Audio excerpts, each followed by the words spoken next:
Asim Salim Bajwa chairman CPEC authority के ओहदे से मुस्ताफ़ी हो गए। खालिद मंसूर वज़ीर आज़म के मुआविन खुसूसी बराए सीपैक उमूर मुकर्रर।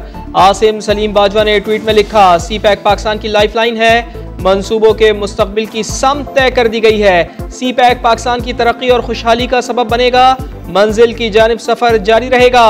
वफाकी वज़ीर असद उमर ने आसिम सलीम बाजवा के सीपैक के लिए किरदार को सराहा।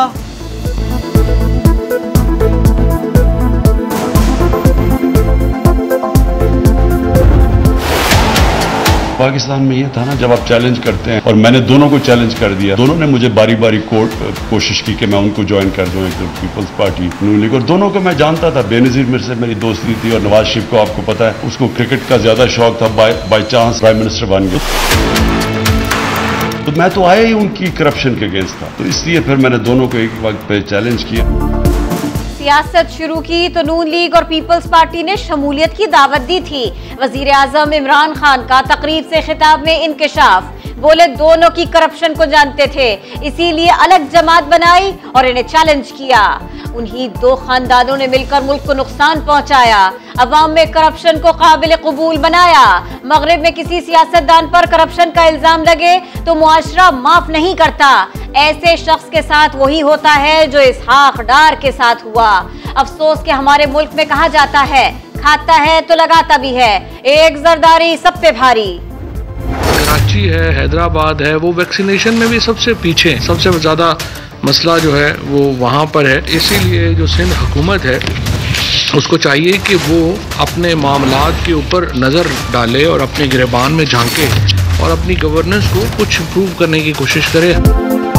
गिरेबान में झांको, कारकर्दगी पर तवज्जो दो। कराची और हैदराबाद वैक्सीनेशन में बहुत पीछे रह गए, वफाकी हुकूमत बैठकर शक्लें नहीं देखेगी। वजीर इत्तलात ने सिंध हुकूमत को मशवरे के साथ साथ वार्निंग भी दे डाली। सूबों को गवर्नेंस की तरफ तवज्जो दिलाना वफाक का इख्तियार करार दिया। प्रेस ब्रीफिंग में बोले, तहरीक इंसाफ 10 इलेक्शन हारी, मगर सियालकोट में नून लीग को शिकस्त हुई तो धांधली का शोर मचा दिया गया। हारने वाला जब हर बार यही कहेगा तो जमहूरियत कैसे बढ़ेगी।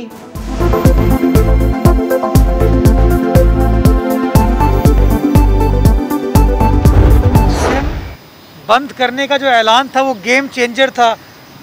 वैक्सीनेशन के हवाले से लोगों को बदकिस्मती के साथ अपनी जान की परवाह नहीं है, लेकिन अपने डेटा पैकेज की, अपनी सिम की परवाह है।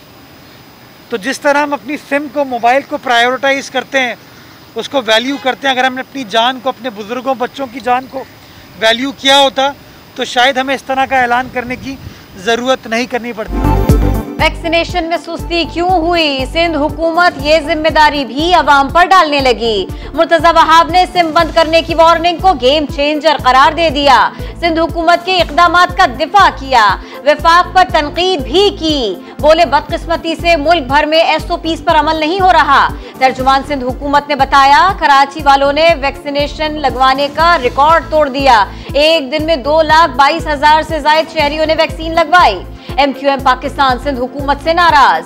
खालिद मकबूल सिद्दीकी बोले, जिस दिन लॉकडाउन की बात होती है उस दिन वजीर आला हाउस में जश्न का समा होता है। पहला फैसला ये करें कि अब जो कोई भी अफसर पुलिस का हो या कोई भी हो रिश्वत लेता हुआ पकड़ा गया, इस मौके पर, इस आफत के वक्त में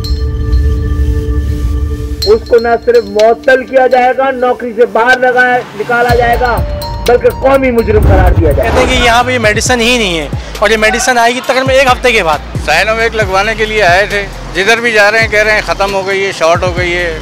3 दिन से आ रहे हैं, ना टोकन देते हैं ना कुछ देते हैं। मुझे मैसेज आया था 2 तारीख का भी आप अपना क्या नाम लगवा लें एस्ट्राज़ेनेका, तो आते हैं यहाँ से वापस कर देते हैं।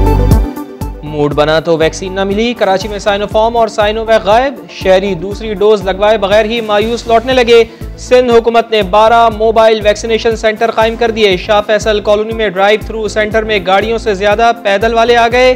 सरबराह NCOC ने ट्विटर पर बड़ी खबर दी, बताया एक दिन में 10 लाख वैक्सीनेशन का हदफ अबूर कर लिया है।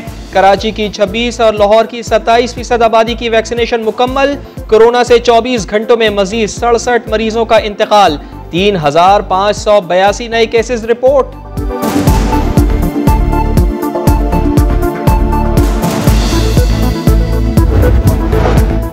डॉलर लो, कोरोना से निपटो।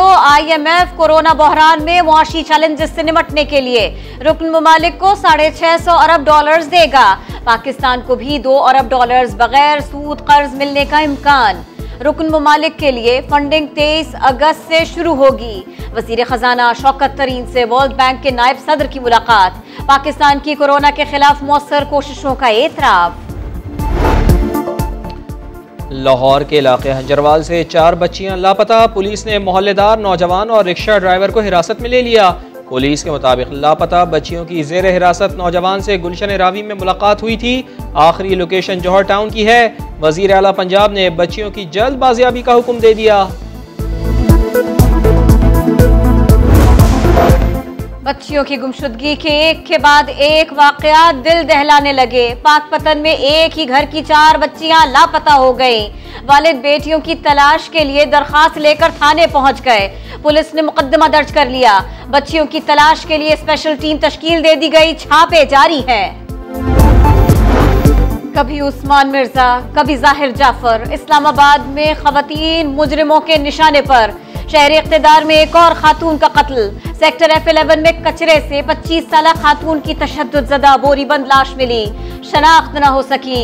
नूर मुकद्दम से माहिम तक हव्वा की बेटी का इस्तेहसाल हो रहा है। मुल्जिमान पकड़े भी जा रहे हैं, लेकिन कानूनी कार्रवाइयां कछुए की चाल चल रही हैं। सवाल उठ रहे हैं। जामशोरों में 8 डाकुओं की घर वालों को यारगमाल बनाकर डकैती की कोशिश नाकाम। पुलिस और रेंजर्स का बरवक्त एक्शन। घर का मुहासरा करके डाकुओं को कर लिया गिरफ्तार। 35 अफराद को बाजियाब करवा लिया। अहले इलाका खुश। रेंजर्स और पुलिस के हक में नारे।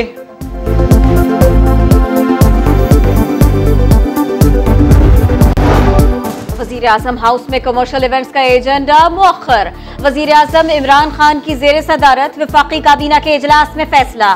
वजीर इत्तलात फवाद चौधरी कहते हैं यूनिवर्सिटी वजीर आजम हाउस के पीछे ग्राउंड में बन रही है। 32 अरब रुपए मुख्तस किए गए हैं। हॉल को एलीट फंक्शन के लिए खोलना चाह रहे थे। आज़ाद कश्मीर असम्बली के 9 मुंतखब अरकान ने हलफ उठा लिया। बड़ी सीटों के लिए सिलेक्शन शुरू। PTI के चौधरी अनवारुल हक स्पीकर, चौधरी रियाज डिप्टी स्पीकर मुंतखब। वजीर आजम आज़ाद कश्मीर का इंतखाब कल दिन 2 बजे होगा। तहरीक इंसाफ के सुल्तान महमूद चौधरी और सरदार तनवीर इलियास फेवरेट उम्मीदवार।